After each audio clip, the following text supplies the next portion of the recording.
Bien, vamos a considerar entonces lo que veníamos desarrollando en la clase presencial,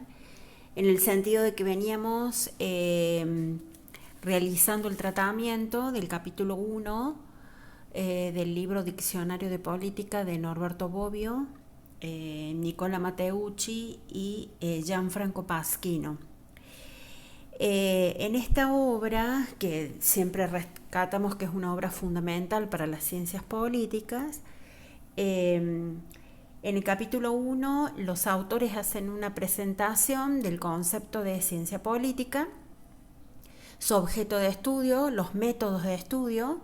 las problemáticas que aparecen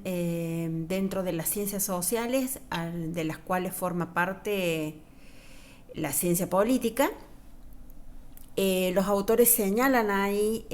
cómo se ha ido produciendo la evolución de las ciencias sociales en el tiempo y en consecuencia de la ciencia política.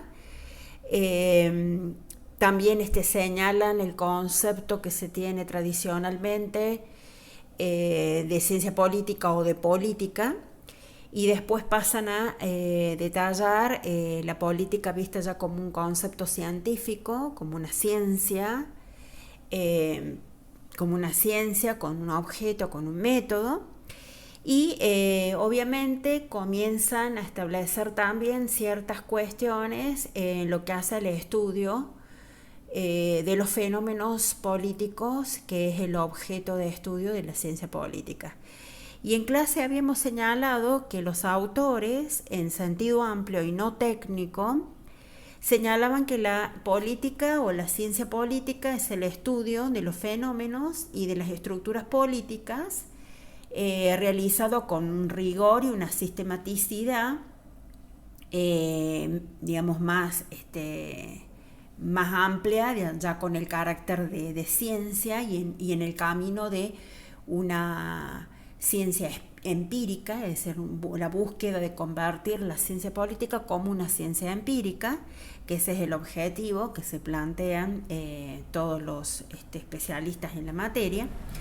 Y vamos a ver que en este sentido, analizar con rigor científico o analizar con sistematicidad los fenómenos políticos supone observar de manera aguda estos hechos y es tratar de hacer un amplio examen o análisis o estudio de los mismos con argumentos racionales, obviamente sólidos, con fundamentaciones sólidas en las cuales sustentar lo observado. En sentido estricto y técnico, los autores señalan que la ciencia política es un área de estudio especializada e institucionalizada, porque obviamente vamos a ver que la ciencia política también involucra el estudio de las instituciones políticas que forman parte del Estado, y también obviamente considerar que el Estado tiene todo un aparato que se crea justamente para que el Estado pueda cumplir ciertas funciones. Entonces, a partir de ahí definen en sentido estricto y técnico que la ciencia política está abocada a los estudios y análisis de los fenómenos políticos, o básicamente del fenómeno político que forma parte de los fenómenos sociales. A su vez, sostienen los autores que lo que prevalece en la ciencia política es la acumulación de resultados o de datos o de observaciones o de información que busca promover el estudio de la política a los fines de que la ciencia política vaya adquiriendo rigor científico con el tiempo y vaya constituyéndose como una ciencia empírica, ¿sí? Que obviamente ya tenga todo lo que requiere ser una ciencia, todos los elementos que están presentes en una ciencia empírica. En este sentido, los autores señalan que en una primera etapa la ciencia política o la política estuvo ligada a la filosofía política. La filosofía política era una rama de la filosofía, e incluso los primeros exponentes de ideas sobre política fueron los filósofos griegos, los tres filósofos principales, Sócrates, Platón y Aristóteles. Vamos a ver que ellos comienzan a expresar ideas sobre política, sobre todo la política como actividad y la política como acción transformadora y la política como una acción necesaria para asegurar la convivencia pacífica en una comunidad. Siempre pensando en la comunidad, en este principio comunitario, en este principio colectivo, la necesidad de que haya convivencia y que puedan subsistir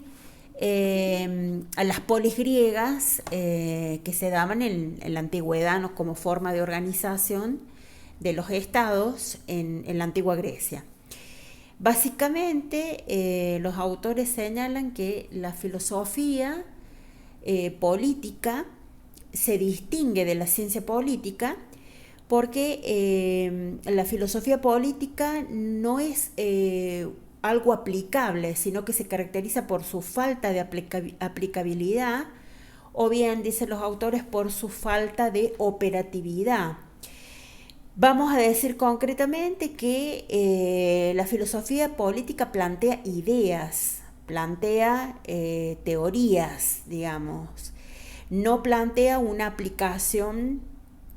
a la realidad, una aplicación práctica. En cambio, la ciencia política supone la traducción de esa teoría a una situación práctica concreta, el planteamiento de ideas, el planteamiento de investigaciones que permiten obtener conocimientos o generar conocimientos. Estas investigaciones permiten entonces generar una teoría y esa teoría es llevada a la práctica. Entonces, los autores señalan que la ciencia política siempre es proyectar para intervenir en la realidad. No es solamente quedarnos con un conjunto de ideas o un pensamiento o una reflexión de tipo teórica, sino que la ciencia política supone la aplicación práctica y la intervención para modificar la realidad, cosa que no plantea la filosofía política.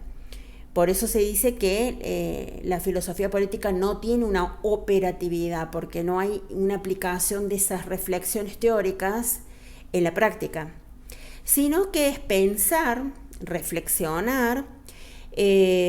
pensar para generar ideas,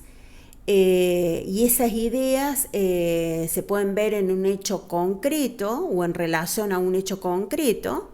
pero no suponen la aplicación de esas ideas ni de esas teorías en la práctica, sino que la filosofía política es más bien un estudio o un saber orientado deontológicamente, dicen los autores. ¿Por qué orientado deontológicamente? Porque la deontología implica un deber ser, indica qué es lo que se debe hacer digamos, en un determinado campo o en una determinada situación o en un determinado evento, hecho, circunstancia, en una determinada decisión. La deontología implica esto de determinar cuál es el deber ser, lo correcto, lo que debería hacerse en esa situación. La deontología implica una serie de reglas, de normas, de prácticas que deben sostenerse porque se consideran que es lo que corresponde. Y la deontología pregona esta idea de que hay que hacer lo que se debe hacer porque es lo que corresponde, o sea, el deber por el deber mismo. Esos son los principios deontológicos. La ética nos indica qué es lo correcto, lo incorrecto, lo bueno, lo malo, y después cada persona, de acuerdo a su sistema de creencias valorativas, determinará qué es lo que hace, si va a hacer lo bueno o lo malo, si va a respetar ese sistema de creencias, va a adherir a ese sistema de creencias o se va a alejar de su sistema de creencias por diversos intereses o diversos motivos. Pero en el caso de la deontología nos indica un deber ser concreto, un conjunto de normas, de reglas, de prácticas que deben cumplirse en determinadas situaciones. Ya ahí está implícito de que la persona tiene que cumplir eso. Entonces, ellos sostienen que en este caso la filosofía política supone expresar ideas, una reflexión teórica sobre los hechos, tratar de enfocar qué es lo que debería hacerse, es decir, por eso habla de un estudio deontológico de los hechos, que es lo que se plantea en la filosofía política. En cambio, la ciencia política, como les había dicho en clase, la ciencia política implica una acción, una intervención. No nos quedamos en el conjunto de conocimientos teóricos fundamentados en la realidad o contrastados con la realidad, nos quedamos también con la práctica, con la acción concreta para intervenir,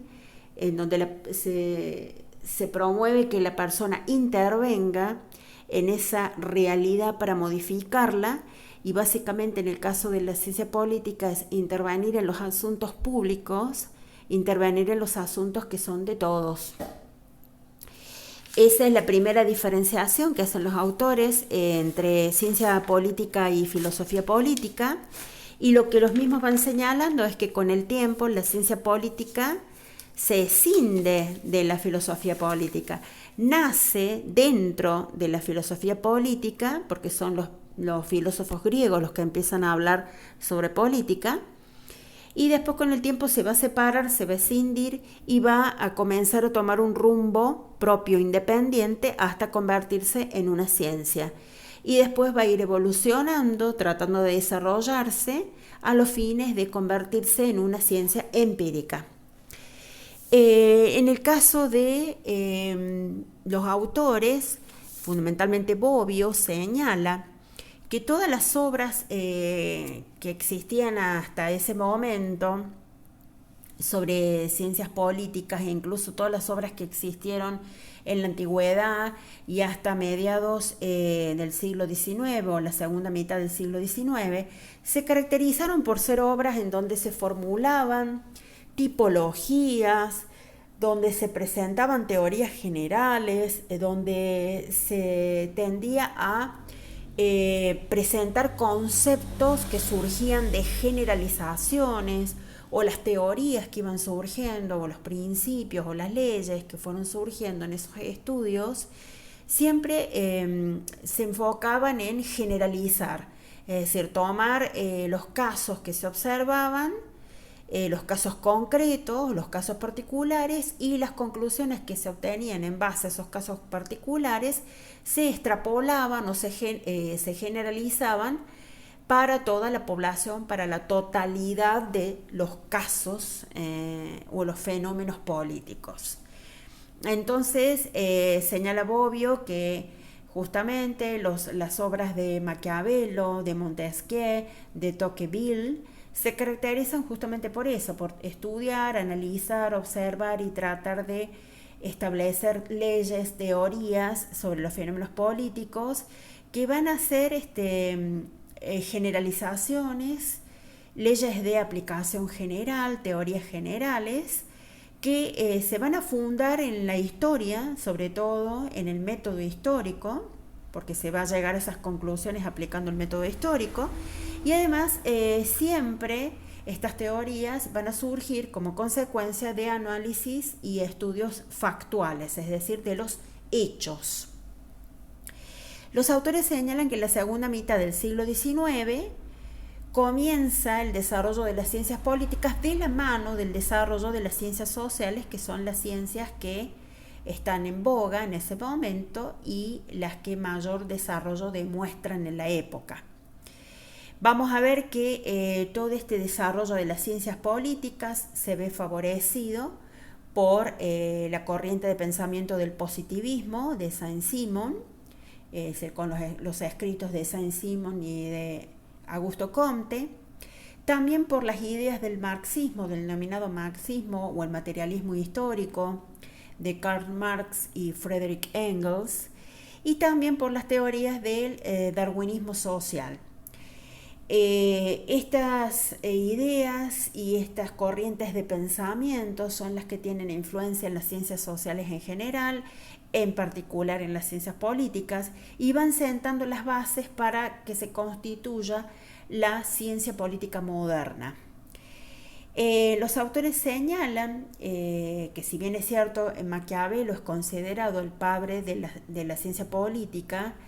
y la ciencia política como tal, es decir, como un conjunto de conocimientos, surge en la modernidad y se toma como referencia los textos de Maquiavelo, sobre todo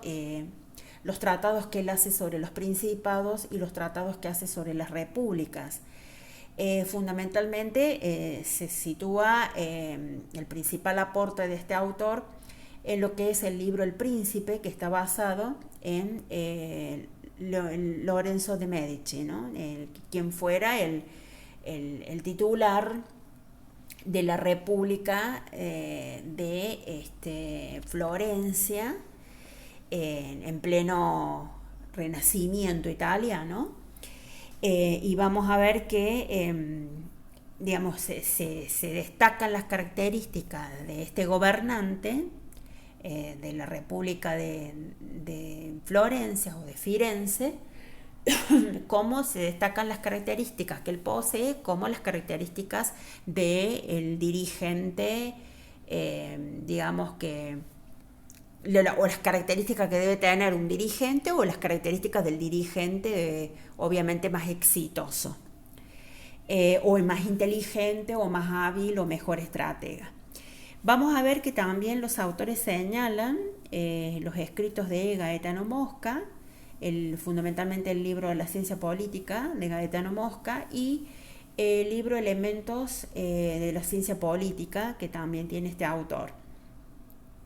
Vamos a ver que señalan también para esta época, para la segunda mitad del siglo XIX, los autores señalan que la ciencia política se escinde, se separa también de lo que es el derecho, que también es otra ciencia social. Y básicamente, dice, se separan de lo que es el derecho público, que tenía que ver con el Estado, la administración del Estado, obviamente las leyes que rigen para todos los ciudadanos, el ordenamiento jurídico que debe tener el Estado. Y básicamente porque estos estudios sobre derecho, que fueron promovidos por diversos juristas, fundamentalmente los autores señalan a Kant y a Hobbes, son escritos que antes que nada señalan que el Estado es una organización jurídica creada por un acto jurídico, y ese acto jurídico es el pacto social o el contrato social que se establece entre la sociedad civil y el Estado. Y en este caso lo que sostienen acá Bobbio es que estas ideas del Estado como una organización jurídica antes que una organización política u otras definiciones que van surgiendo después con el tiempo, esta definición del Estado o esta consideración del Estado como una organización jurídica surge como consecuencia de todos los escritos de la época sobre el denominado derecho natural. Y en este caso, los autores señalan que este carácter del Estado como una organización jurídica, porque surge como consecuencia de un acto jurídico, de un contrato, es lo que le da legitimidad al Estado como organización superior, digamos, que está por encima de los ciudadanos y que puede exigir la obediencia de los ciudadanos, la sumisión de los ciudadanos, y los ciudadanos obviamente deben también voluntariamente aceptar esta situación de obediencia y deben respetar y acatar las normas, las reglas, las leyes que emanen de ese Estado. Porque ese Estado es el que va a dar el ordenamiento jurídico para toda la sociedad, y a la vez ese Estado va a estar sujeto también a ese mismo ordenamiento jurídico. Los autores señalan posteriormente que en Estados Unidos se da el mayor auge de la ciencia política, sobre todo en Estados Unidos. Esto sucede porque es el país en donde se da un mayor desarrollo de las ciencias sociales. Entonces, en consecuencia, se da un mayor desarrollo de las ciencias políticas. En el caso de Estados Unidos, es el país donde comienza a desarrollarse más las ciencias sociales y la ciencia política, y comienzan estas ciencias a adquirir el carácter de ciencia empírica, es decir, adquieren un mayor rigor científico, una mayor sistematicidad, un mayor rigor en cuanto a la fundamentación de las teorías y de las leyes que son enunciadas por estas ciencias. Y a su vez señalan los autores que en este caso, en vez de ser teorías que surgen como consecuencia del avance del derecho natural, son teorías que toman un punto de vista más conductista, porque comienzan a analizar el comportamiento y estudiar los comportamientos de los individuos y de los grupos en la sociedad, y sobre todo el comportamiento de los individuos y los grupos en lo que tiene que ver a las acciones políticas, o cuando estos individuos o estos grupos tienen intervención o participación en los asuntos públicos o en los asuntos políticos. Sobre todo analizan cómo se da el voto, es decir, qué características tiene este voto, qué motivaciones llevó a que las personas emitieran el voto de la manera que lo hicieron, cómo fue que participaron en la vida política, en el acto electoral, cómo participan en lo partidario las personas, los individuos, cómo participan las personas en un partido político, cómo se da esa participación. También este concepto de la clientela electoral, es decir, los partidos políticos que salen a captar determinados grupos dentro de la sociedad y a captarlos y de tratar de fidelizarlos, es decir, mantener la adhesión de esos grupos en el tiempo.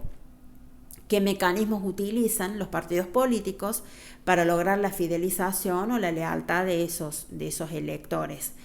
¿Cómo se toman las decisiones en los distintos niveles, del Estado o del gobierno? Cómo se toman las decisiones también en los partidos políticos, cómo es que las personas toman las decisiones en cuanto a su voto o de participar en determinado partido político. Entonces vamos a ver que en Estados Unidos comienza este punto de vista conductista, es decir, enfocarse en el comportamiento de las personas y el uso de técnicas de investigación que permiten la recolección de datos. Comienzan a aplicarse estas técnicas de recolección de datos. Ya dejamos de utilizar la documentación histórica como única fuente de obtención de información, sino que pasan a hacerse sondeos, entrevistas con las personas para obtener información, y esto lleva en determinado momento que, como consecuencia de la aplicación de estas técnicas, se logre una acumulación de datos. Hay un aumento en la disposición de datos por parte del investigador,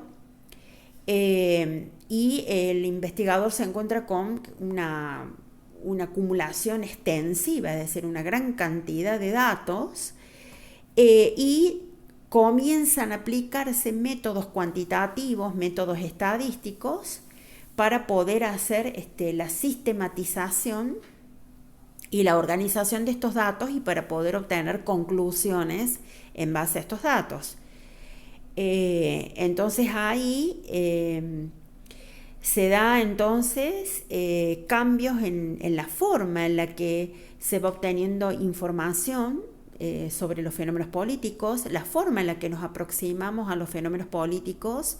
que son el objeto de estudio de la ciencia política. Se da la introducción de nuevas técnicas de investigación, sobre todo muy sustentadas en los métodos matemáticos. Y también no solamente se da la ampliación de datos de manera extensiva,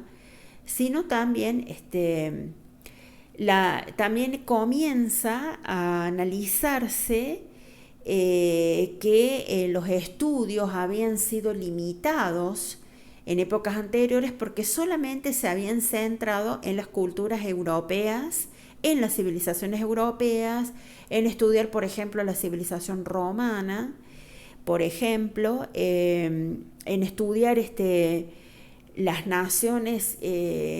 europeas más importantes, las que tuvieron ciertas situaciones de predominio. Entonces, todos los estudios se basaban en hacer un análisis histórico sobre estas civilizaciones y no se consideraban otras. Entonces, a partir de allí comienza a verse que los politólogos empiezan a interesarse en estudiar otras civilizaciones, estudiar la política o cómo se hace política, o a estudiar la ciencia política, cómo se revela en otros países, en diferentes países. Comienzan a obtener información y estudiar otras naciones, y de esta manera se logra ampliar los horizontes culturales de todos los politólogos, que ahora empiezan a conocer distintas realidades y pueden presentar conclusiones, teorías, leyes que ya abarcan otros países u otras culturas, otras sociedades. Entonces, obviamente se puede contar ahora con más información, y ya no todo siempre estudios sobre lo que pasa en Europa nomás. En el caso de los autores Bobbio, Matteucci y Pasquino, señalan en el capítulo 1 el autor Karl Deutsch, un autor alemán, que este autor señala que se podía observar o denotar que había 9 especies o tipos de datos que se recolectaban sobre los fenómenos políticos, y estos datos eran los que los políticos estaban obviamente analizando o se encargaban de desarrollar más estos datos, a partir de todos estos datos es que hacían los análisis que permitían llegar a distintas teorías o leyes. Vamos a ver que señalan que primero los datos que se iban recolectando y que se iban analizando en ciencia política eran los datos sobre las élites. También los datos que tenían que ver con opiniones de las masas. Los datos que se recolectaban en función del comportamiento del voto de los electores y el comportamiento de los miembros del Parlamento en países donde había sistema parlamentario. Después también señala Bobbio que Deutsch sostiene que había datos agregados que se obtenían a partir de estadísticas relevantes que permitían hacer el estudio de los fenómenos políticos. Después vamos a ver que los autores señalan que Deutsch resalta que en esa época también se acumulaban datos históricos para poder estudiar los fenómenos políticos, datos producidos por otras ciencias sociales que brindaban conocimientos o información sobre condiciones y efectos sobre las comunicaciones, y también efectos que generaban las comunicaciones también sobre las personas. También Deutsch señala la presencia de datos secundarios también derivados de nuevos procedimientos analíticos, matemáticos y estadísticos, y de programas computarizados que permitían hacer la sistematización de la gran cantidad de datos que comenzaron a acumularse en la época. También los autores Bobbio y demás sostienen que la ampliación intensiva de datos, porque empezó a haber una gran cantidad de datos, a la vez generaba una ampliación extensiva. ¿Por qué? Porque todos esos datos, esa gran cantidad de datos o esa multiplicidad de datos que se obtenían sobre los fenómenos políticos, también se analizaban en forma comparativa. ¿Sí? También se hacía un análisis comparativo o una comparación de estos datos obtenidos con los regímenes políticos o los sistemas políticos de diferentes países. Entonces, a partir de ahí, comienzan los estudios que se denominan de política comparada, que no solamente consiste en confrontar y comparar los datos de diferentes regímenes políticos que se implementan en distintos países, sino que no solamente consiste en comparar, sino también poder establecer ciertas conclusiones en base a esos regímenes que se analizan y que se estudian de otros países, no solamente establecer las diferencias y las semejanzas entre los regímenes, sino también es poder establecer conclusiones sobre los fenómenos políticos, más allá de la comparación lógica que se haría o que se hace entre los distintos regímenes y sistemas políticos. Ahí lo que vamos a ver, que digamos, la ciencia política también, lo que lo señalan ahí los autores, la ciencia política también utiliza un método de investigación experimental, el método histórico, obviamente, sobre todo el análisis de la documentación, información sacada o extraída de documentación histórica. También sostienen los autores que se utiliza un método comparativo, que decíamos recién, la política comparada, y lo que sostienen los autores también es que toda esta acumulación de datos permitió posteriormente que la ciencia política contemporánea pudiera proceder con más rigor y obtener resultados que le permitieran acercarse más a ser una ciencia empírica. Es decir, toda esta acumulación de datos permitió que tuviera más rigor científico y que la ciencia política pudiera acercarse más a lo que es una ciencia empírica y adquiriera más las características o la naturaleza de una ciencia empírica. Como consecuencia de esta acumulación de datos, se pudo clasificar, hacer clasificaciones, formular generalizaciones, formar conceptos generales, determinar leyes,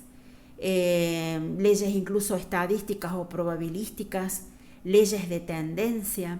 leyes de regularidad u uniformidad, elaborar o hacer propuestas de teorías, todo como consecuencia de esta mayor acumulación de datos. Entonces, en la edad contemporánea, la ciencia política comienza ya a acercarse más a una ciencia de tipo empírica. Señala también los autores que toda esta tendencia que siempre se observa en la ciencia política a clasificar, a comparar, a contrastar, a confrontar distintos regímenes o hechos para establecer diferencias, esto de hacer un método comparativo, permite sobre todo perfeccionar sobre todo las tipologías y todas las formulaciones de leyes que se hicieron en periodos anteriores en ciencia política, sobre todo tratar de perfeccionar, por ejemplo, viejas clasificaciones o categorizaciones que se hacían en la ciencia política, como por ejemplo la clasificación aristotélica de las tres formas de gobierno, las puras y las impuras o corruptas, de las que habla Aristóteles, por ejemplo, cuando habla de las formas de gobierno, O también, por ejemplo, el aporte que hace Max Weber cuando hace el análisis de las formas de poder legítimo,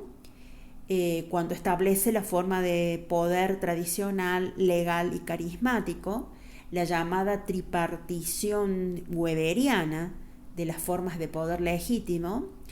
y casualmente esta generalización o esta formulación que hace Max Weber puede después enriquecerse, perfeccionarse con los aportes que aparecen posteriormente, que van a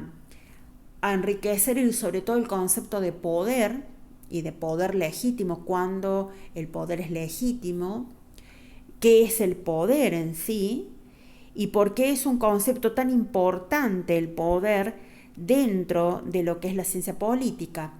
Porque la ciencia política sobre todo se centra en el estudio de esta relación sociedad civil-Estado. Y el Estado es la única organización dentro de una sociedad que tiene poder político. Se caracteriza por tener poder político. Y ese poder del Estado tiene características muy particulares que vamos a ir viendo a medida que vayamos analizando otros autores. Pero, por ejemplo, hay autores que sostienen que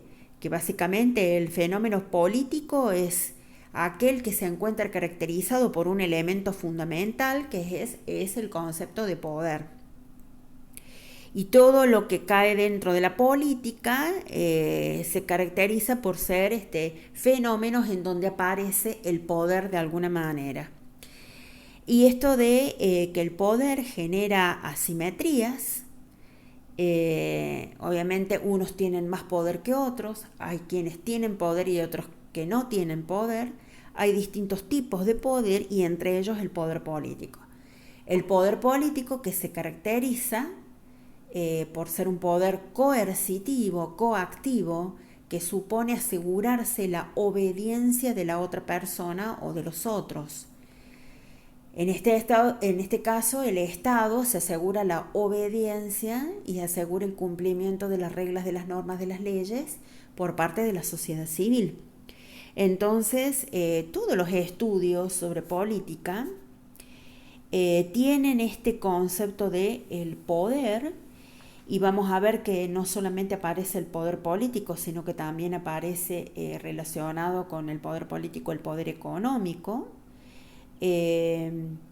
Y sobre todo aparece esto de el desarrollo político, los estudios que se hacen sobre todo para analizar el desarrollo político en una sociedad, y ese desarrollo político también va relacionado con el desarrollo económico y social. Entonces vamos a ver que hay conceptos que aparecen entonces muy relacionados con el concepto de poder. Un elemento fundamental de los fenómenos políticos y un concepto fundamental de estudio en el campo de la política. Después la ciencia política posteriormente entra en los estudios que desembocan en teorías sobre la clase política. Vamos a ver ahí varios estudios en relación a estas cuestiones, que son, digamos,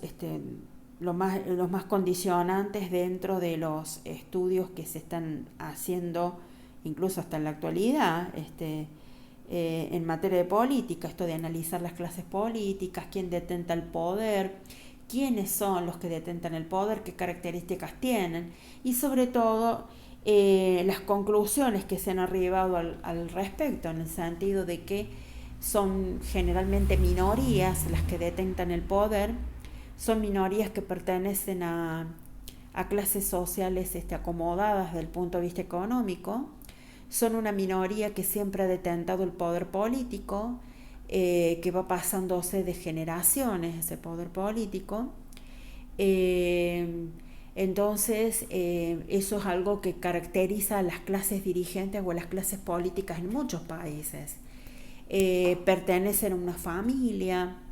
a una élite, a una clase social con poder económico, con poder político, y vamos a ver que esas clases sociales se van perpetuando en el tiempo. Y esto es lo que lleva, por ejemplo, a Marx a sostener que en política se da la dictadura de las minorías, porque lo que siempre se observa es que es una minoría la que va accediendo al poder y es la que va manteniéndose en el poder y que está enquistada en el poder. Entonces es la que siempre accede a los cargos políticos, y es una clase dirigente que siempre responde a intereses propios, que son intereses de tipo político, es decir, perpetuarse en el control, digamos, en tener el control político y la toma de decisiones, en perpetuarse en la administración del Estado, y aparte una clase que siempre busca favorecer los intereses económicos de clase que tienen. Eso es lo que lo lleva a Marx a sostener esto de la clase dirigente se caracteriza por esto de las minorías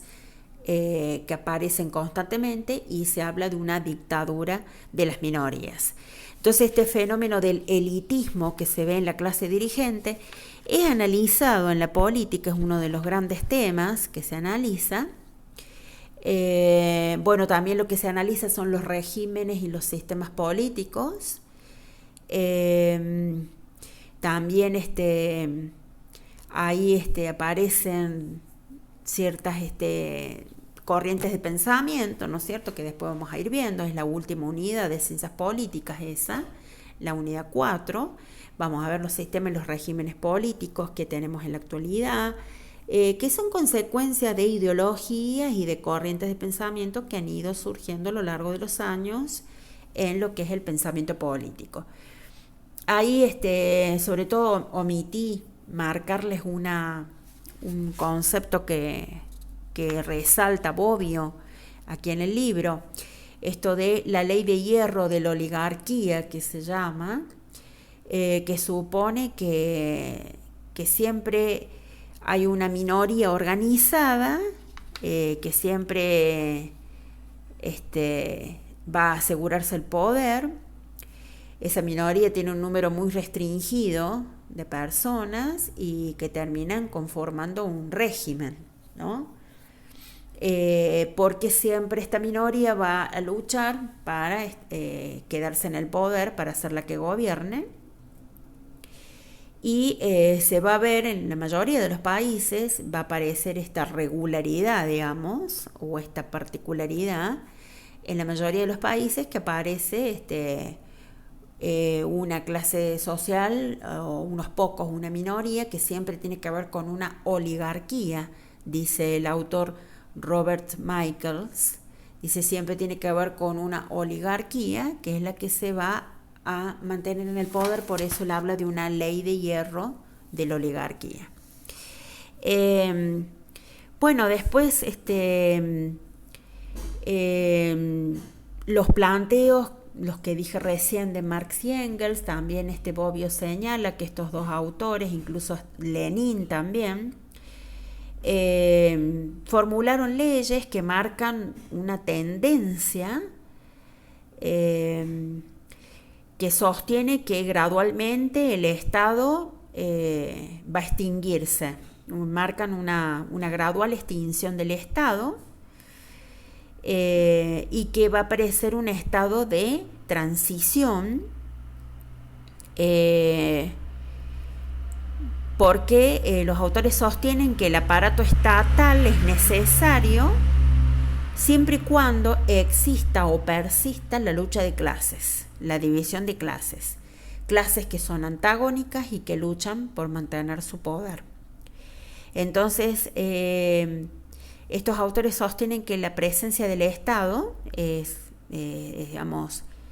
necesaria, o el Estado es una organización necesaria mientras existe en la sociedad una lucha de clases, que eso es lo que ellos sostienen que caracteriza a las sociedades, ¿no? Se ve una lucha de clases, cada clase lucha por hacer prevalecer sus intereses. Entonces, mientras existan clases antagónicas, el Estado va a existir. Pero la idea que sostienen estos autores es que el Estado tiene que eliminarse, tiene que extinguirse, y por eso va a ser un estado de transición mientras esté en la lucha de clases. Y después va a ser un estado que no va a existir, que no tiene que existir porque ya deja de tener razón de ser. Entonces, para ellos, el Estado, en el caso de Marx y Engels, el Estado es un Estado coercitivo, coactivo, que hace uso de la violencia. E incluso esto también lo resalta Max Weber cuando dice el Estado es aquel el que tiene el monopolio de la violencia legítima. Entonces, no solamente el Estado es el único que tiene el poder político, sino también es aquel que puede ejercer la violencia, tiene mecanismos y herramientas para obligar a los ciudadanos por medio de la fuerza pública a acatar las normas y las leyes. Entonces, el único que puede ejercer esa violencia, pero obviamente esa violencia se ejerce por excepción. No es una regla general, sino por excepción. Esa violencia se ejerce en determinadas situaciones que están contempladas en las leyes. Básicamente está contemplado eso en la Constitución, que es la ley suprema de cualquier Estado o la leyes de cualquier Estado. Entonces, el Estado puede ejercer esa violencia, de la que también hablan Marx y Engels cuando sostienen que es un Estado coercitivo o coactivo que va a hacer uso de la violencia para establecer el orden y la convivencia y garantizar la obediencia de la ciudadanía y de la sociedad civil. Entonces, dice, bueno, este poder que tiene el Estado se necesita obviamente cuando hay que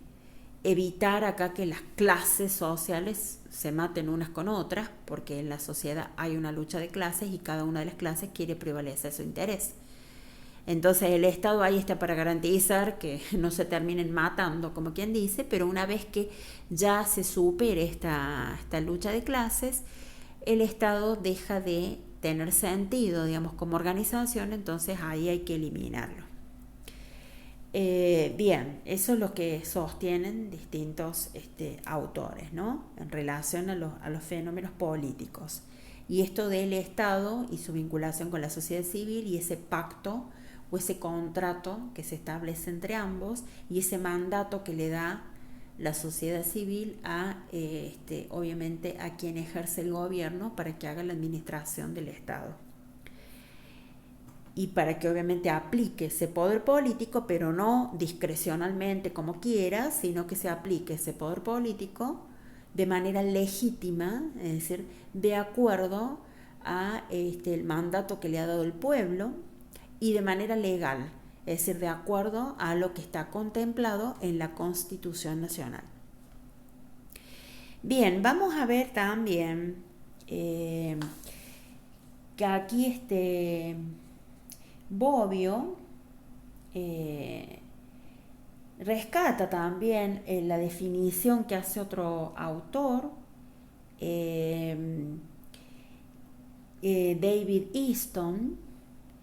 que es un politólogo que hace una aplicación de la denominada teoría general de sistemas, que comienza a estar en boga en los finales de los 60 y los comienzos de los 70, la teoría general de sistemas, que es una teoría que nace aplicada a la biología, a la medicina, y después se traslada a todos los otros campos científicos, a todas las otras disciplinas. Entonces David Easton es quien va a tomar la teoría general de sistemas y la va a aplicar a las ciencias políticas. En este sentido, este autor sostiene que la vida política debe ser considerada como un sistema, justamente. Toma el concepto de sistema de la teoría general de sistemas. ¿Qué es un sistema? Un conjunto de elementos que están interrelacionados, que son interdependientes, que interactúan entre sí y lo hacen porque tienen objetivos en común. Entonces un sistema no es una unión de personas, de cosas, de elementos así nomás. No, son la unión de elementos, que pueden ser objetos, personas, distintas cosas, que obviamente van a interactuar, se van a interrelacionar, van a trabajar sobre todo en conjunto, de manera sinérgica, es decir, uniendo los esfuerzos de todos para que el trabajo sea más eficiente y para que los objetivos que tienen en común se puedan lograr. Además, es necesario que todo el sistema interactúe y sea interdependiente, que trabajen en conjunto, porque si una de las partes de ese sistema no trabaja de manera eficiente, termina afectando a la eficiencia del sistema y termina no permitiendo que el sistema alcance los objetivos que se ha propuesto. Entonces, aplicando la teoría de sistemas, que habla de que los sistemas están formados por partes que son subsistemas, y esas partes o subsistemas que integran el sistema son en sí mismas como sistemas también. Se comportan como sistemas, tienen funciones propias, objetivos propios, tienen características propias, tienen una identidad propia, ¿sí? Y se comportan dentro de su dinámica, en una dinámica propia, cada subsistema o cada parte del sistema. Van desarrollando una dinámica propia y se desenvuelven en esa dinámica y buscan de alcanzar sus objetivos y los resultados esperados. Entonces, este autor, David Easton, sostiene entonces que la vida política tiene que ser considerada o puede ser considerada como un sistema, y como tal, todos los sistemas tienen un funcionamiento particular. ¿Cuál es ese funcionamiento? Todos los sistemas tienen una entrada, se dice, o un input. Luego esa entrada, que siempre viene de un ámbito externo, viene de lo que es el afuera del sistema, o del ambiente o el ámbito externo del sistema. Esa entrada es tomada por el sistema del exterior, desde el exterior. Es decir, el sistema toma esa entrada que está en el ambiente externo, está en lo que lo rodea al sistema, que eso se llama macrosistema o suprasistema. Se toma la entrada desde ese macrosistema o suprasistema que rodea al sistema y en el cual el sistema está inserto. El sistema toma esa entrada, que pueden ser datos, información, puede ser materia prima, puede ser energía, materiales, combustibles, distintas entradas o inputs. Toma eso del ambiente externo y lo incorpora al sistema. Ahí dentro del sistema se va a dar todo un procesamiento, ¿sí? Todo un procesamiento, se va a dar todo un proceso, y como resultado de ese proceso, de ese procesamiento de esas entradas, van a existir salidas o resultados del sistema que se van a llamar también outputs. Y esas salidas pueden ser un informe, esa salida puede ser un presupuesto, por ejemplo. Esa salida puede ser una respuesta a una pregunta que se hace.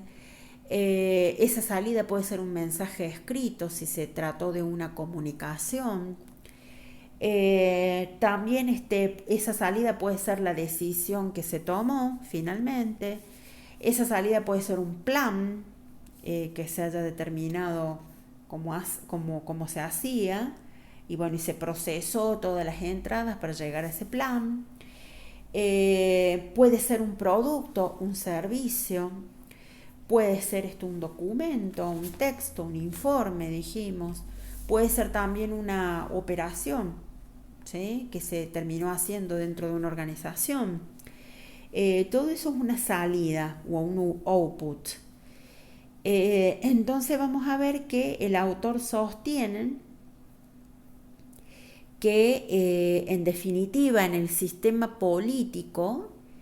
las entradas o los inputs son demandas de la sociedad.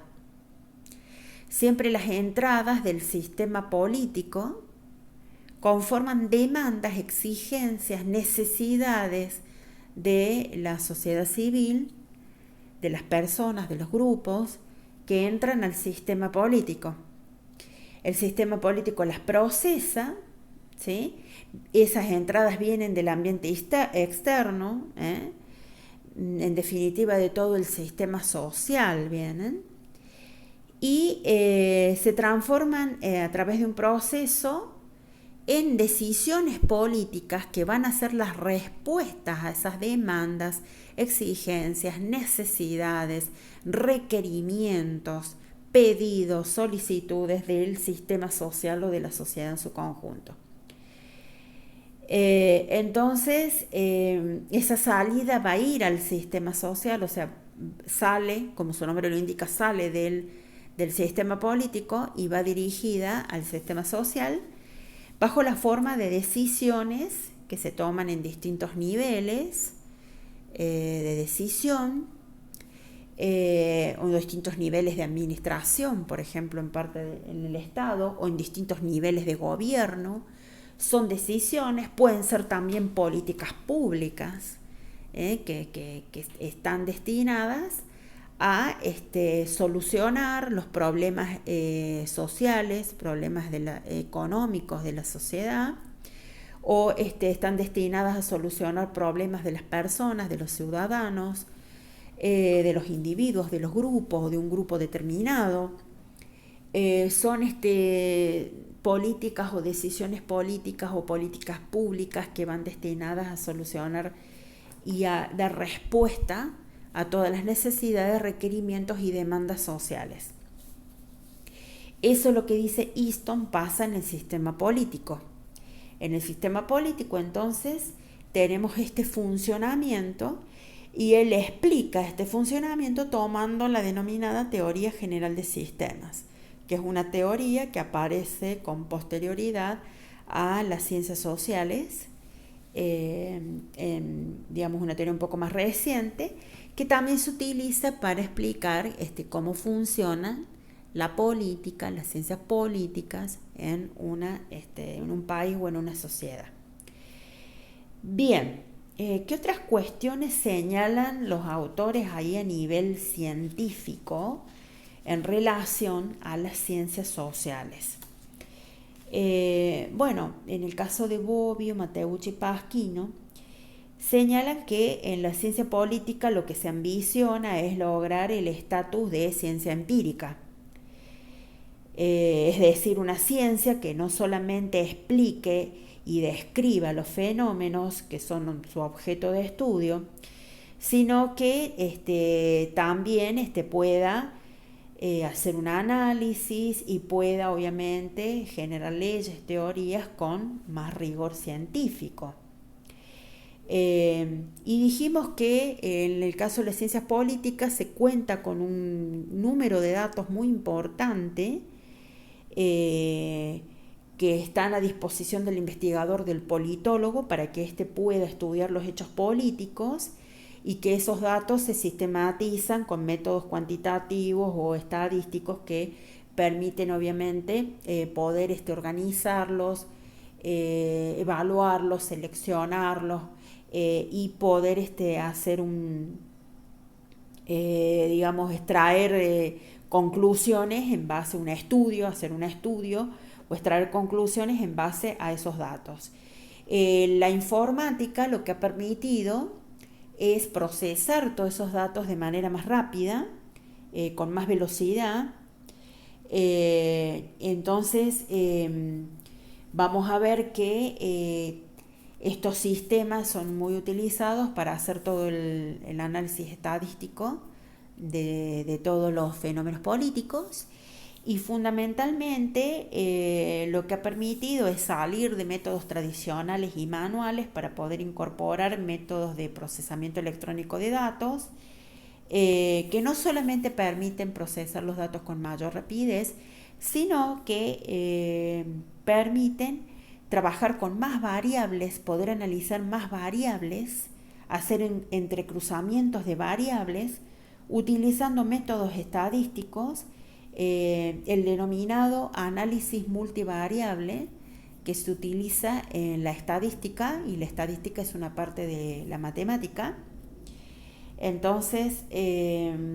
vamos a ver que este análisis multivariable permite hacer entrecruzamientos de datos y hacer el análisis de muchas variables. Pero obviamente ese análisis multivariable tiene un límite, es decir, no se puede establecer relaciones, se dice, o correlaciones entre las variables, no se puede hacer la cantidad de correlaciones que uno quisiera. No se pueden hacer millones de correlaciones, sino que se pueden hacer múltiples correlaciones, pero hay un límite. Es decir, cuando ya buscamos hacer más correlaciones o establecer más vinculaciones entre las variables que afectan un fenómeno político, vamos a ver que tenemos límites, no podemos hacer el análisis de todas esas variables modificándose al mismo tiempo o afectando al fenómeno político al mismo tiempo. No se puede abarcar el efecto que tienen todas esas variables en el fenómeno político porque supone procesar una gran cantidad de datos y suponen hacer un análisis, una vinculación entre las variables que es muy complejo. Entonces la posibilidad de interpretar esos estudios y de interpretar los efectos de esas variables se complica más, por eso es que no podemos analizar la cantidad de variables que quisiéramos. Es decir, ese enfoque o ese análisis multivariable tiene un límite, porque necesitamos interpretar las variables para poder dar una explicación de las mismas, de la vinculación entre las mismas, que resulte creíble. Y eso se hace cada vez más complejo.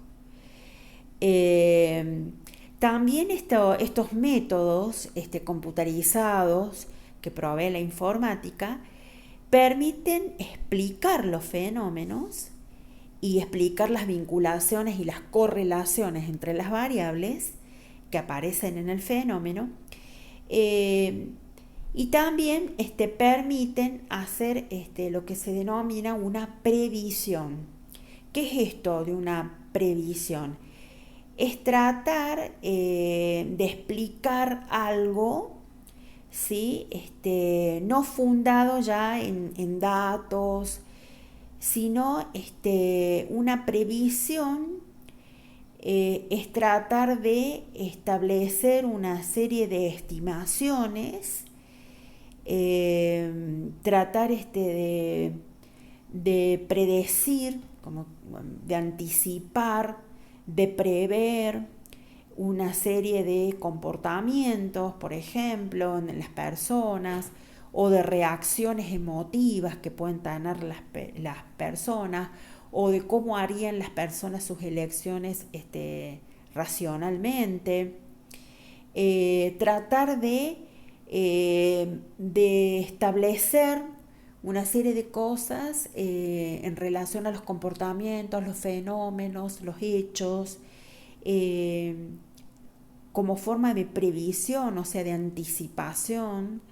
Me estoy anticipando al comportamiento que realmente se va a ver, observar en la práctica, se va a producir. Y esto se puede hacer gracias a la acumulación de datos y la posibilidad de sistematizar esos datos en forma computarizada, ¿no? y de utilizar métodos estadísticos. Entonces se puede hacer previsiones, se puede tratar de estimar,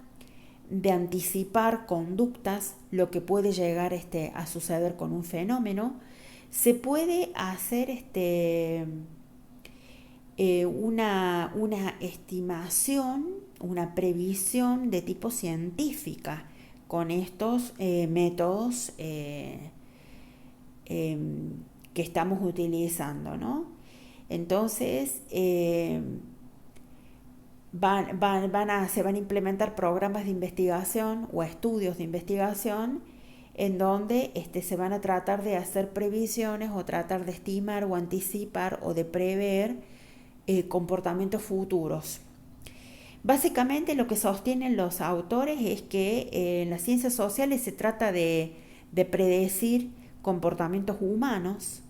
capaz de anticipar cuáles van a ser las reacciones y las elecciones y las decisiones que van a tomar los seres humanos. Eh, pero dice también hay que tener en cuenta que hay previsiones que se autodestruyen. ¿Por qué? Porque la previsión se basaba en hacer una profecía, digamos, sobre un hecho determinado y después vemos que de pronto ese hecho que nosotros creíamos que iba a suceder no se realiza o directamente no se realiza como nosotros pensábamos. Eso se da mucho en las ciencias sociales y se da particularmente en las ciencias políticas, esto de la profecía verdadera que no se realiza. Hicimos toda una serie de previsiones, anticipamos que el comportamiento iba a ser de tal manera y después vemos que no sucede como nosotros esperamos y de acuerdo a nuestros estudios era una previsión verdadera, por eso decíamos una profecía verdadera. Esto es lo que vemos que sucede con las encuestas sobre sondeos de opinión, las encuestas en boca de urna, por ejemplo, las encuestas para ver la intención de voto de determinado candidato. Vemos que después eso que parecía ya como un dato cierto y una tendencia que se venía observando con anticipación a los comicios, después eso no se ve después en el escrutinio. Y también en el caso de las ciencias políticas, señalan los autores, hay también profecías que se autosatisfacen, que vendrían a ser profecías que son falsas, que se terminan realizando. Es decir, esto de creer que de pronto nadie iba a votar a determinada persona y después surge que se la votó a esta persona. Nadie creía que podía llegarse a votar a esta persona y que esta persona podía llegar a sacar la cantidad de votos que sacó en los comicios. Pero bueno, eso termina apareciendo después del acto eleccionario. Y eso no se había podido medir en las mediciones previas a las elecciones, en las encuestas de boca de urna o de intención de voto, o en las encuestas de opinión, por ejemplo, en relación a un candidato o un partido político. Entonces existe en las ciencias políticas la previsión que se autodestruye, que sería una profecía verdadera que no se realiza, o la previsión que se autosatisface, que sería una profecía falsa que termina realizándose. Bien, si bien es cierto que hay métodos para hacer previsiones, los autores sostienen que no es posible hacer previsiones del tipo científicas con rigor científico. Si bien tenemos estos sistemas computarizados que hacen simulaciones, que reúnen datos, que los sistematizan, nunca podemos tener la certeza de que esto va a ser algo que tiene rigor científico, porque sabemos muy bien que trabajamos con personas y las personas están atravesadas por su emotividad, por sus sentimientos, por sus estados de ánimo. Están muy influenciadas también por los grupos de pertenencia. Entonces vamos a ver que hay una serie de cosas que en el caso de las personas que terminan influyendo en las decisiones que toman. Y una de las cosas que aparece siempre en las encuestas, en los sondeos, en las investigaciones en ciencias políticas, es que las personas mienten. Y hay personas que mienten porque no quieren expresar la verdad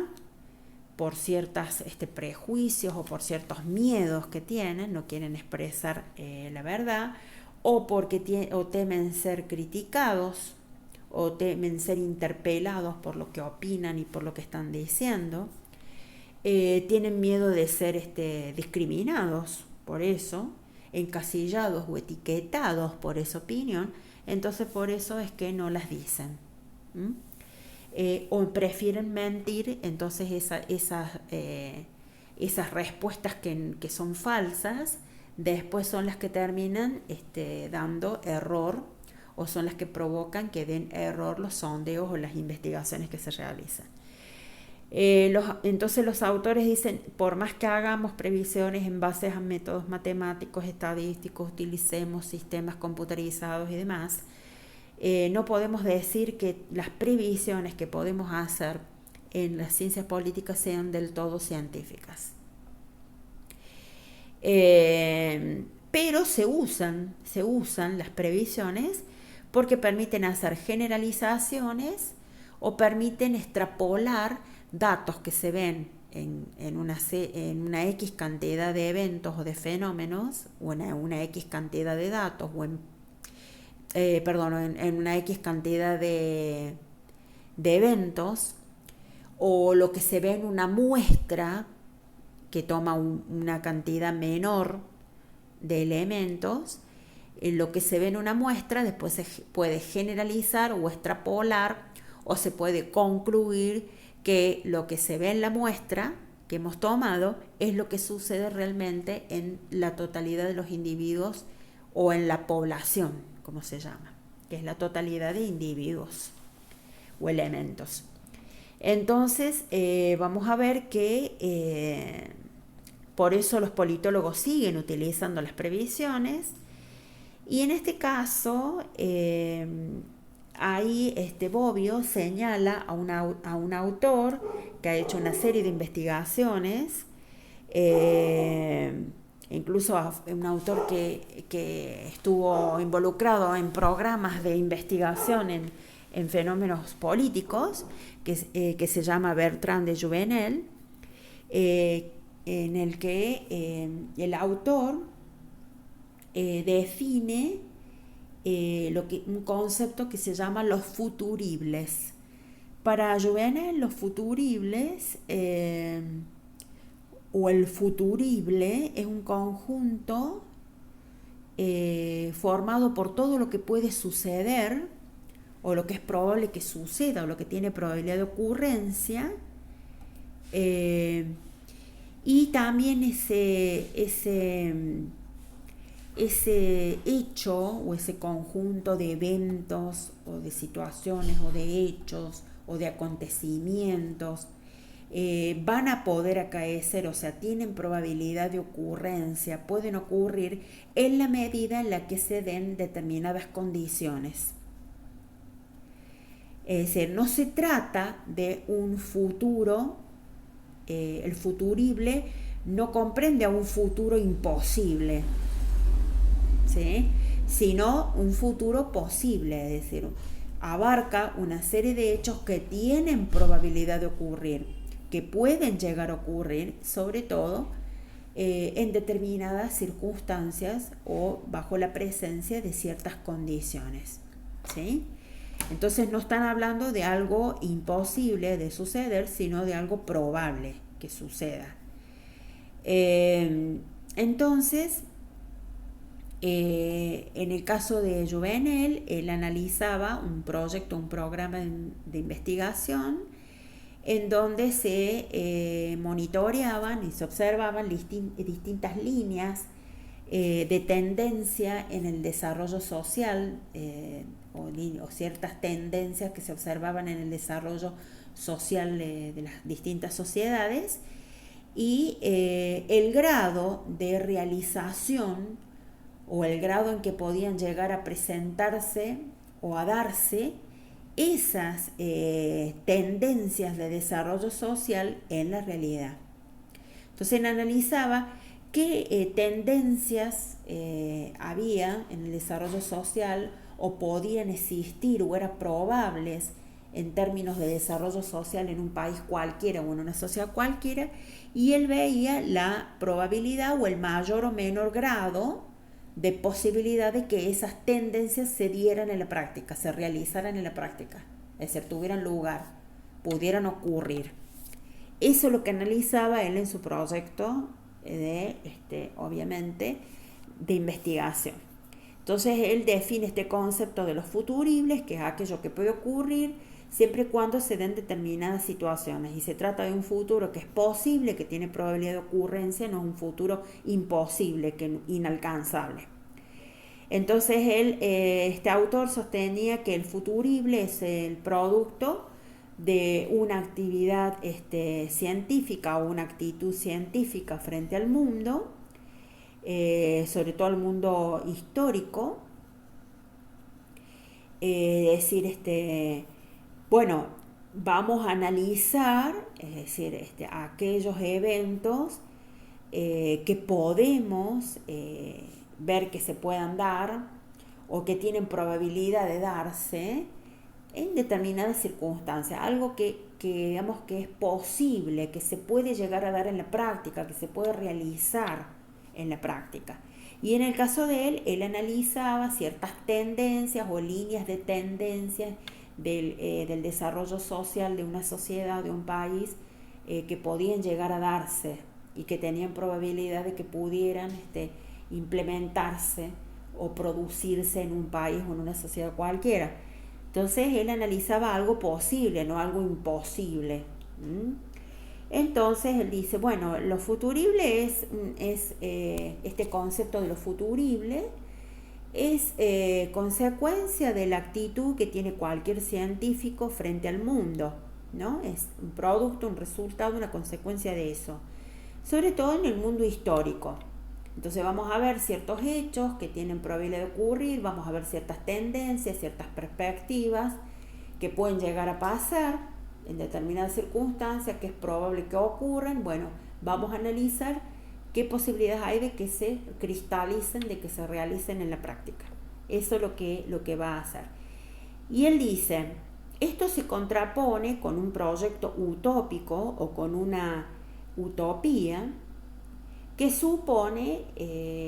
analizar algo que no tiene probabilidad de ocurrir. Es decir, también en política hay planteos de utopías que serían situaciones muy ideales, que son producto de la imaginación filosófica y que son contextos o fenómenos o hechos o tendencias que es muy difícil, imposible que puedan presentarse en la realidad. Eso es pensar en una utopía. Entonces él dice esto de lo futurible, este concepto de lo futurible que yo estoy planteando, dice Juvenal, tiene que ver con algo que puede ocurrir, no con algo que no tiene ni la más mínima probabilidad y que es imposible, es inalcanzable ese estadio o esa situación.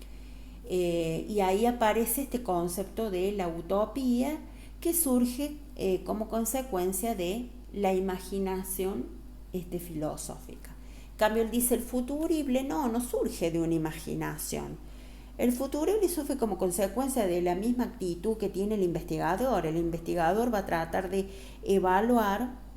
hechos y va a tratar de establecer relaciones entre esos hechos, tendencias, correlaciones entre las variables que aparecen en esos hechos, pero vamos a tomar algo que sea posible, no situaciones ideales. Y bueno, y ahí surge siempre como ejemplo el libro Utopía de Thomas More o de Thomas Moro,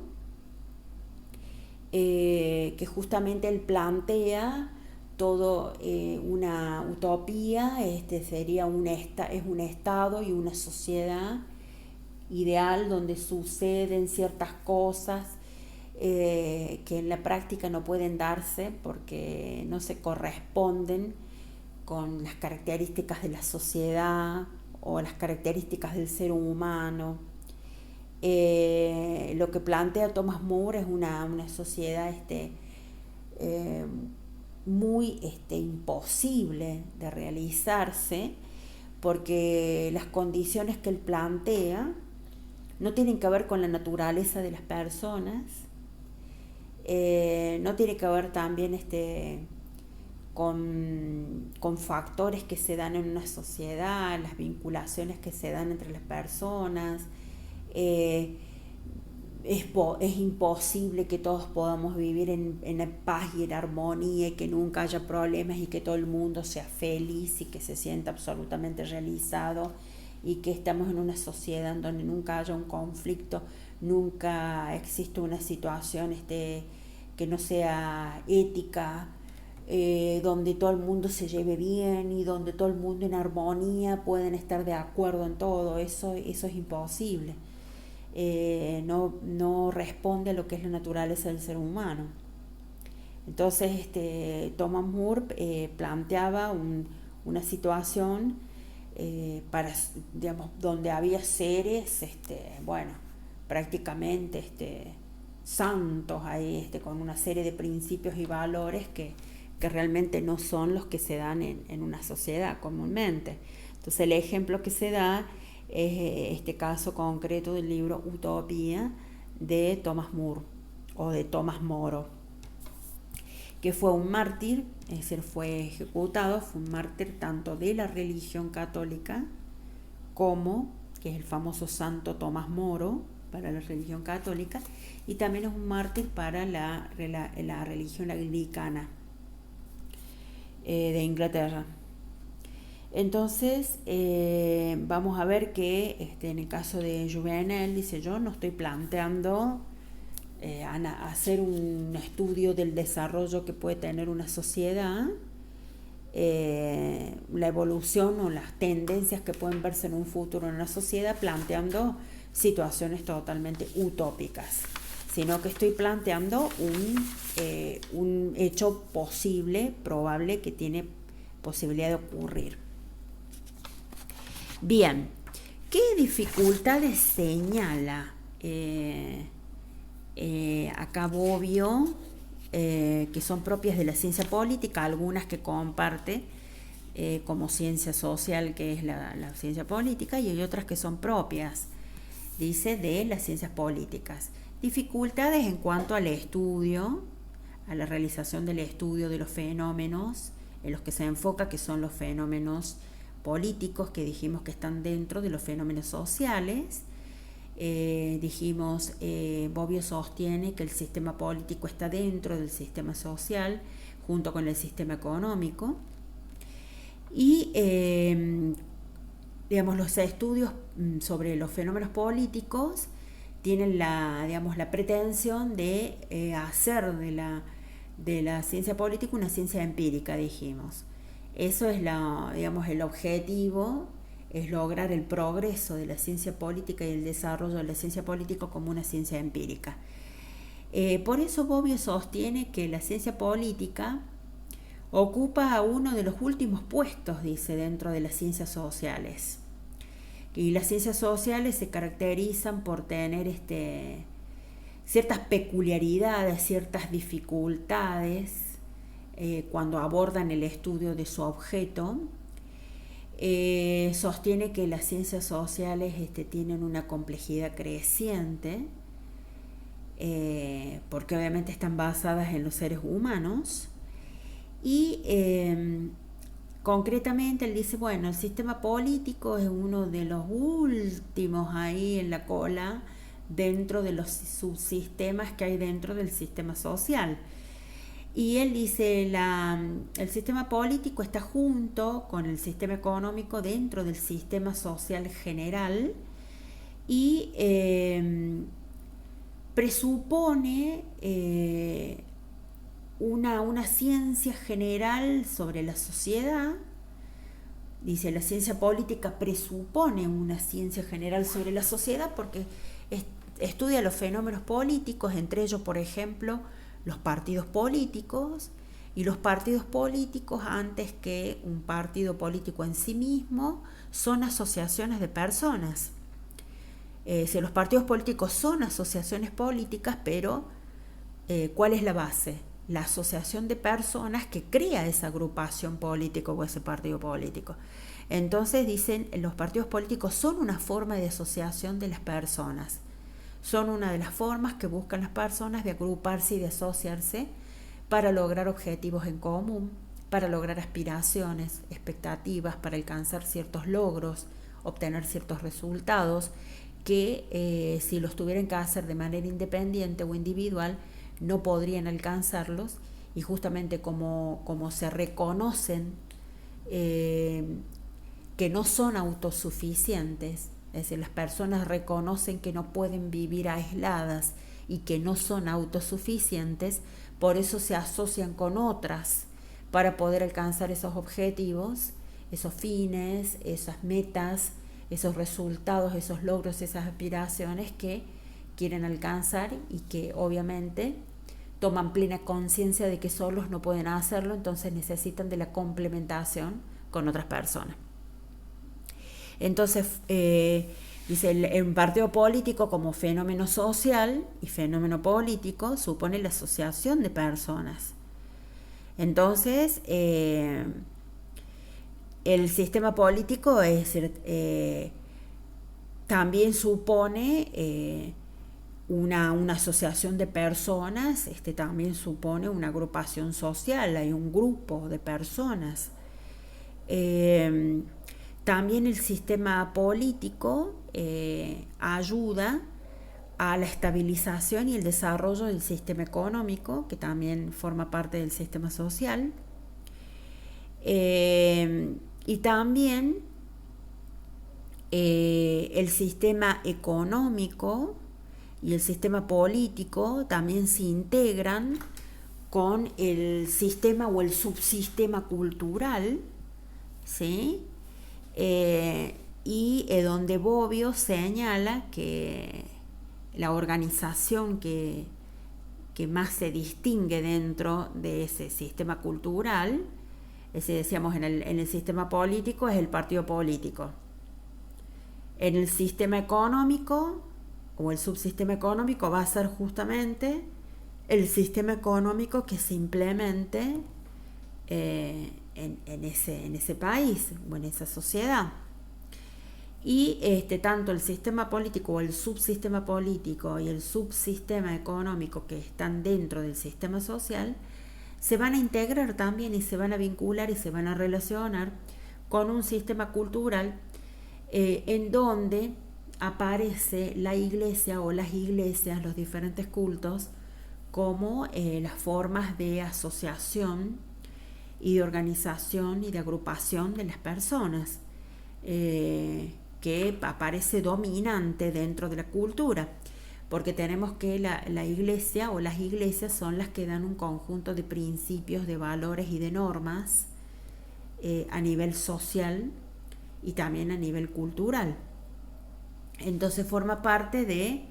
este sistema cultural o subsistema cultural, en donde obviamente aparece una serie de pautas, de normas culturales que van a tener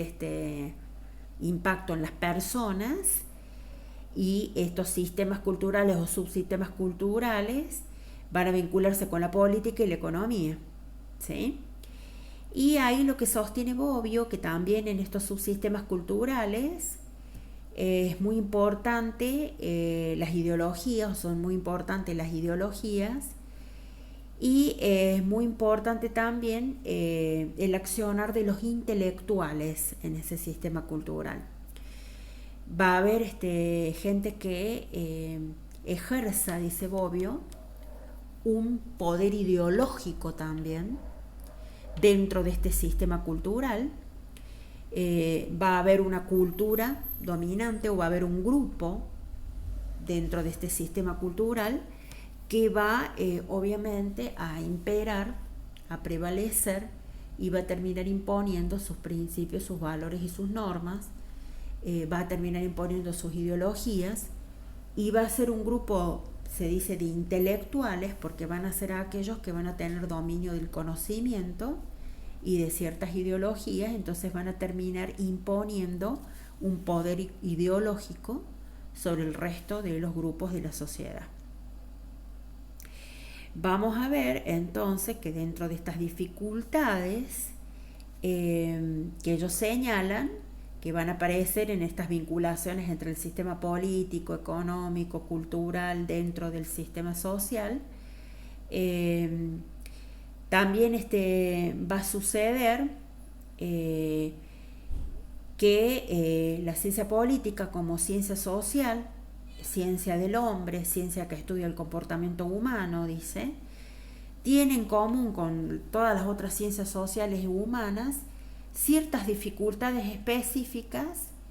que son consecuencia de la acción humana y de las características que tiene la acción humana, es decir, la acción del hombre. ¿Y cuáles son esas características que tiene el hombre o la acción humana?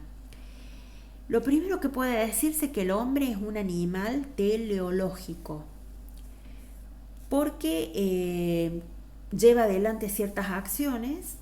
y el hombre siempre va a buscar de servirse de cosas que le resulten útiles para el logro de sus objetivos o de sus intereses o de sus fines. Y vamos a tener que el hombre no siempre declara cuáles son sus fines, no siempre explicita cuáles son sus intereses, qué es lo que busca, cuáles son sus objetivos, o a veces los objetivos están ahí en el hombre de manera inconsciente y obviamente no los ha manifestado. Y obviamente el principal problema acá es que como no podemos conocer los fines que tiene el ser humano, porque a veces no están declarados a propósito o a veces están de manera inconsciente, es decir, no están revelados, no han sido exteriorizados, cuando no logramos conocer el fin que motiva, cuando no logramos conocer el fin que motiva la acción humana, vamos a ver que no es posible encontrarle un significado a esa acción humana, ¿sí? Entonces ahí es difícil a veces analizar cuáles digamos, los hechos, los actos de las personas. Y para las ciencias sociales es difícil establecer ahí motivaciones que tienen las personas, qué objetivos, qué es lo que buscan, qué intereses tienen, porque obviamente no se puede determinar cuál es realmente el fin o los intereses que tienen. Vamos a ver que es muy importante para el estudio de la acción humana conocer las motivaciones, por qué la persona hace lo que hace, y en ese sentido son muy importantes los aportes de la psicología a la ciencia política y a las ciencias sociales, ¿no? En general a todas las otras ciencias. Bien, entonces el hombre, dijimos, es un animal teleológico, era la primera de las tres características que se pueden hallar o se pueden determinar en relación a la acción humana, o las tres características que es posible identificar en la acción humana. La segunda característica es que el hombre es un animal simbólico. Siempre se comunica mediante símbolos, siempre la interacción con otras personas es a través de símbolos y básicamente en el caso de los seres humanos es el lenguaje, la simbología. Ese lenguaje requiere obviamente interpretar los símbolos, conocer los símbolos, es decir, hay que descifrar los símbolos e interpretarlos, poder determinar el significado de esos símbolos, y a veces el significado es incierto, es desconocido, o bien lo que se hace es cuando se interpreta esos símbolos, se los reconstruye, ¿sí? Se los reconstruye a partir de conjeturas que se hacen en base a esos símbolos. Por ejemplo, es lo que sucedió con los jeroglíficos egipcios o las lenguas muertas o las lenguas primitivas en las investigaciones históricas, ¿no? O arqueológicas. Se descubrieron símbolos y lo que se va haciendo es hacer una interpretación basada en conjeturas que se ha podido establecer, pero obviamente que no se puede precisar que los símbolos tengan realmente ese significado. Se ha ido aprendiendo, por ejemplo, las lenguas muertas, lenguas primitivas, idiomas, determinadas simbologías, los sistemas de numeración de civilizaciones antiguas, por ejemplo, a través de conjeturas. Incluso hay cosas que se pensaban en relación a las civilizaciones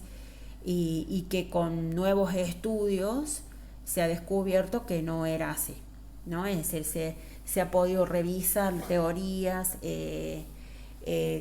conjeturas que se habían hecho sobre ciertas civilizaciones, sobre la forma de vida y demás, costumbres, que después con el tiempo se pudo descubrir que no era así. Incluso, por ejemplo, se hacen conjeturas en relación a la ubicación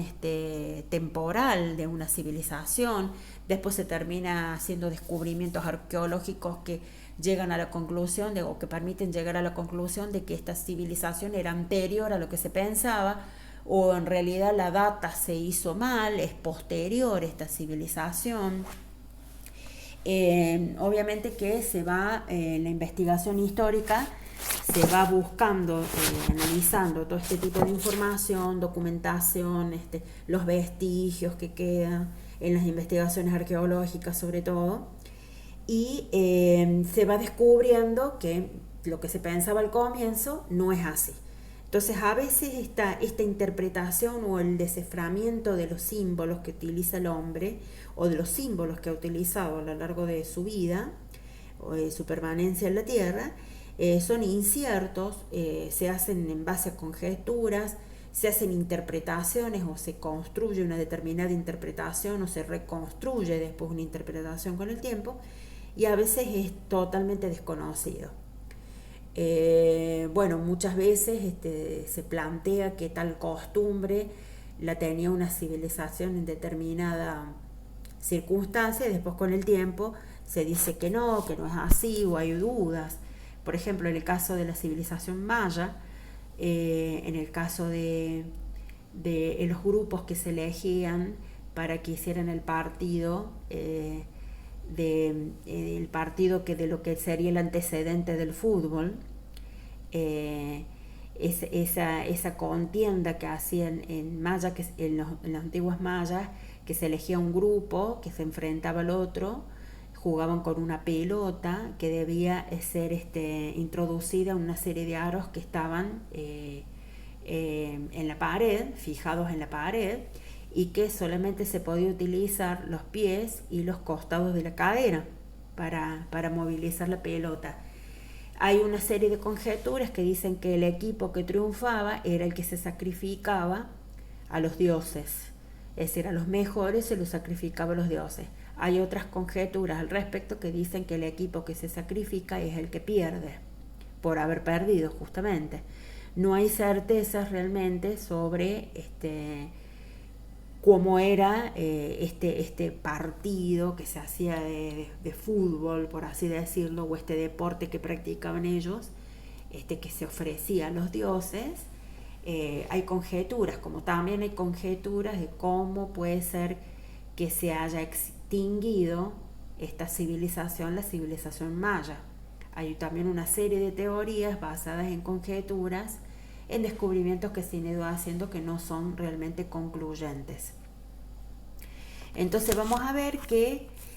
se interpretan los símbolos, pero no podemos tener certezas. Y la tercera característica sobre el comportamiento humano, sobre la acción humana, es que el hombre es un animal ideológico. El hombre se sirve de valores que están vigentes en su sistema cultural, o en el sistema cultural en el que se haya inserto o inmerso, o en el que convive y el que forma parte, y a partir de ese sistema de valores que él toma del sistema cultural dominante en la comunidad donde él está o en la sociedad donde él está, el hombre racionaliza su propio comportamiento. Entonces hace uso de motivaciones que son distintas a las reales, a las verdaderas motivaciones que lo llevaron a tener cierta actitud. Hace uso de motivaciones, o usa como justificativo, como fundamento de sus acciones, motivaciones que son distintas a las que realmente incidieron en él para que hiciera ciertos actos, y utiliza esas motivaciones que se alejan de la realidad para justificarse, o bien para obtener un consenso o una aprobación del resto. Y entonces el hombre, como es un animal ideológico, va a buscar siempre de racionalizar su propio comportamiento y tratar de explicar su propio comportamiento, fundamentarlo, va a tratar siempre de encontrar razones en las cuales fundar por qué se comportó como se comportó, que muchas veces responden a la realidad, pero en otras oportunidades no responden a la realidad, y son elementos que utiliza el hombre para justificarse de por qué actuó de tal manera. Entonces todo esto que hemos visto, estas características que aparecen en las acciones humanas o en el comportamiento humano, que generan sesgos, que generan obviamente inconsistencias y que no permiten que se generen teorías con rigor científico de pronto, y no permiten que se vaya adquiriendo el carácter de ciencia empírica en el caso de las ciencias políticas. Entonces, concluye Bobbio acá que la importancia de la investigación social y política debe estar dada por la tarea de velar todo lo que está oculto, todo aquello que está siendo falseado, reconstruido, o todo aquello que se está mostrando como incierto o totalmente desconocido. La tarea de la investigación social y política es develar todo eso, todos esos hechos, develar las verdaderas motivaciones que están detrás de la acción humana, y analizar críticamente estas motivaciones, todos estos comportamientos, todo esto que aparece en la acción humana, que sabemos que genera un sesgo, que genera desvíos y que no permiten obtener leyes o teorías con mayor rigor científico. Y sobre todo, también plantea Bobbio que hacer un análisis crítico sobre las ideologías también que aparecen atravesando los actos humanos, las acciones humanas. Hay que analizar también porque estas ideologías son las que también generan sesgos. Bien, y el otro problema que aparece en las ciencias políticas, al momento de investigar, hacer una investigación política o analizar o estudiar los fenómenos políticos, es lo que se denomina la avaloración. Nosotros tenemos que siempre en las ciencias políticas se hace la crítica de que las ciencias políticas tienen un sesgo subjetivo, porque aparece también involucrada la subjetividad, la percepción del investigador, que de pronto en las ciencias duras, en las ciencias naturales se dice que no aparece tanto. Y en general en el conocimiento científico o en las investigaciones científicas siempre se trata de eliminar la subjetividad del que investiga, eliminar la percepción del investigador y que la investigación sea lo más objetiva posible y que tenga el mayor rigor científico posible. Entonces, para lograr que la investigación tenga la mayor rigurosidad científica, es necesario eliminar los juicios de valor del sujeto que investiga. Esos juicios de valor vienen a ser intrusos dentro de la investigación que hay que eliminar. Entonces hay que, obviamente, fomentar la avaloración, que sería la eliminación de los juicios de valor, y la avaloración supone eliminar este sesgo de la subjetividad del investigador, que el investigador pueda incluir opiniones y que obviamente pueda llegar a ciertas conclusiones porque esté involucrada ahí sus propias creencias, sus principios, sus valores, su ideología, y que de pronto esas percepciones que tiene o cosmovisiones que tiene del mundo, de la realidad, aparezcan ahí en los resultados de la investigación. Y eso le quita rigor científico, debilita la investigación que hemos realizado, ¿sí? Entonces, en el caso de la ciencia política, la avaloración sería elegir siempre argumentos que sean obviamente argumentos racionales, sin que se mezclen cuestiones ideológicas, ni principios ni valores que la persona tenga, ni sus propias percepciones. En el caso de la política sería sin que se entrometa la preferencia política de la persona, es decir, que sus decisiones, que son los resultados, que los programas que implemente, que las políticas que implemente, las decisiones que tome a lo mejor de pronto en relación a la sociedad, se vean viciadas por sus preferencias políticas o por cuestiones ideológicas, ¿sí? O que establezca resultados de la investigación basados en influencias políticas, de preferencias políticas, o que en la investigación el investigador termine diciendo, bueno, fueron mejor las políticas públicas de tal gobierno porque obviamente él tiene una preferencia política a ese gobierno o al partido político al cual pertenecía ese gobierno. Muchas veces cuando se hace un análisis de la realidad, se hace un análisis histórico, cuando se ve la gestión, se ven los aciertos, los desaciertos de un gobierno, ahí es donde se ve sobre todo que aparece la propia percepción, la ideología, los principios, los valores, aparece la subjetividad porque uno termina inclinándose por un programa político, un programa de gobierno que tiene que ver con la preferencia política. Bien, entonces acá la valoración supone la suspensión de los propios juicios de valor durante la investigación para evitar influencias y perder objetividad. Entonces vamos a ver que hay que suprimir estos juicios de valor, suspender estos juicios de valor o bien abstenerse de realizar estos juicios de valor cuando se hacen análisis o cuando se establecen conclusiones en base a los resultados. La avaloración es garantía entonces de objetividad. De esta manera se asegura que la ciencia cumpla su característica social, su función social. A su vez esto supone también demostrar un comportamiento ético en la investigación, porque se inclina por garantizar la objetividad con la avaloración,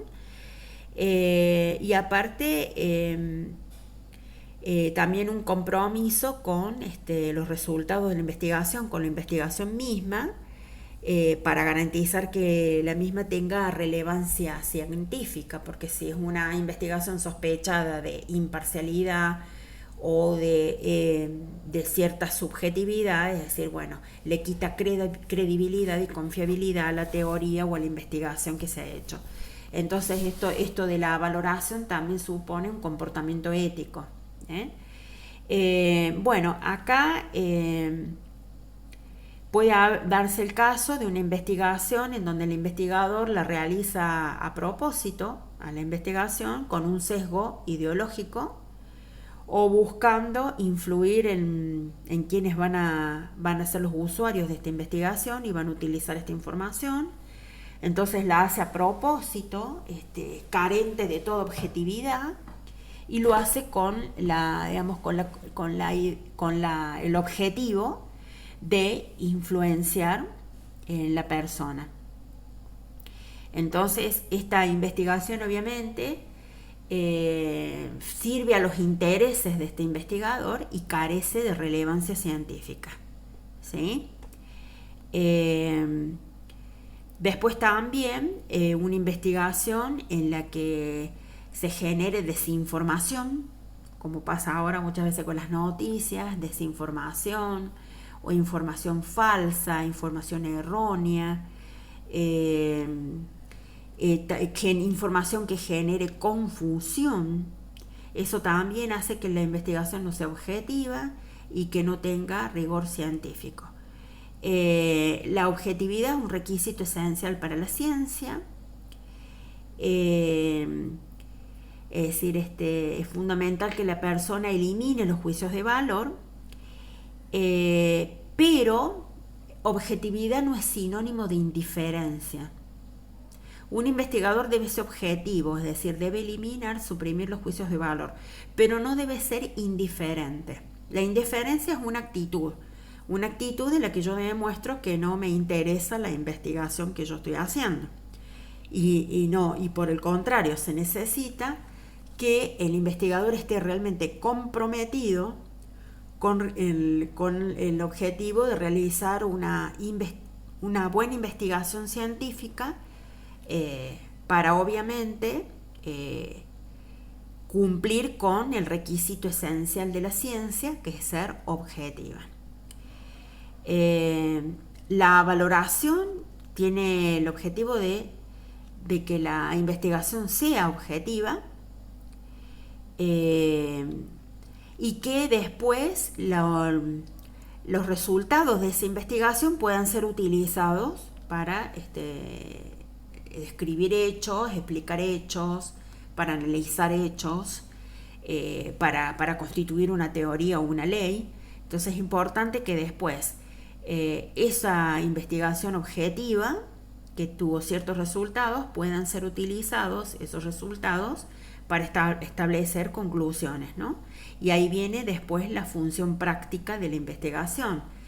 que tiene que ver con que esos resultados son empleados para explicar algo determinado, y en este caso para explicar algo de las ciencias políticas. Bien, en el caso de la ciencia política se va a generar un conocimiento científico que va a formar parte del conocimiento social general, ¿sí? Y de las relaciones que se dan entre los distintos subsistemas, el sistema político, económico, cultural, ¿sí? Cómo se relacionan. Y básicamente lo que sostiene Bobbio acá es que la acción política que llevan adelante las personas o los seres humanos, dijimos, los seres humanos hacen una acción que se llama acción humana. Bueno, la acción política de los seres humanos tiene que estar al servicio y debe contribuir a la realización de una sociedad más justa, ¿sí? Entonces, lo que nosotros tenemos que lograr es que exista un conocimiento más riguroso, más basado en leyes objetivas, que expliquen el desarrollo de la sociedad en el tiempo, o cuál es el desarrollo que van teniendo las sociedades en el tiempo, y que permita obviamente que se pueda alcanzar el logro o el objetivo de que exista una sociedad más justa, o que existan sociedades más justas. Entonces, la ciencia política tiene que estar movilizada por el ideal, dice Bobbio, de una política científica, es decir, una acción política fundada en obtener un conocimiento más riguroso, con leyes más objetivas que traten de explicar el desarrollo de la sociedad, que no esté abandonada a la subjetividad o a los juicios de valor de los investigadores, ni tampoco a la intuición de los investigadores, sino que tenga rigor científico y que se vaya acercando más a una ciencia empírica. También la política científica tiene que estar orientada a eliminar toda falsificación ideológica de los verdaderos móviles o de las verdaderas motivaciones de la acción humana. También la ciencia política nace en un contexto social e ideológico específico, obviamente que va a tener una influencia, y para evitar que ese contexto social o ideológico tenga una influencia en la acción humana, tenemos que irnos acercando al ideal de la política como ciencia, justamente, para evitar que estos sesgos aparezcan, que el contexto social ideológico influyan en las decisiones y en las motivaciones de las personas y en definitiva en la acción humana. Y lo que va a permitir que eso no suceda es que la política se acerque cada vez más a una ciencia, o que sea una ciencia cada vez más rigurosa, comprometida, es decir, a analizar rigurosamente los hechos, eliminando toda cuestión ideológica y obviamente alcanzando el ideal de política científica, en donde los hechos van a ser analizados, van a ser puestos en cuestión o en tensión, examinando su significado histórico, el significado histórico y el pasado y el actual, el presente, poniendo de relieve todos los límites y las condiciones que afectan su puesta en práctica, su implementación en la sociedad, y indicando cuáles son las posibilidades o las tendencias o las líneas de desarrollo social que pueden existir, y obviamente siempre planteando tendencias o líneas de desarrollo social que se puedan implementar, que sean posibles. Esto de lo que hablaba Juvenal, de los futuribles, no de cosas imposibles u utópicas. Y bueno, con esto damos por terminado lo que es el desarrollo entonces del capítulo 1 del Diccionario de Política de Bobbio, Matteucci y Pasquino, en donde los autores hacen una presentación de la ciencia política, su objeto de estudio, los métodos de estudio, diversas problemáticas que aparecen en las ciencias políticas y los aportes de diferentes autores, ¿no? En los que obviamente los se basan para obviamente presentar este análisis que ellos hacen de la ciencia política como ciencia, y obviamente de la ciencia política ligada a las ciencias sociales,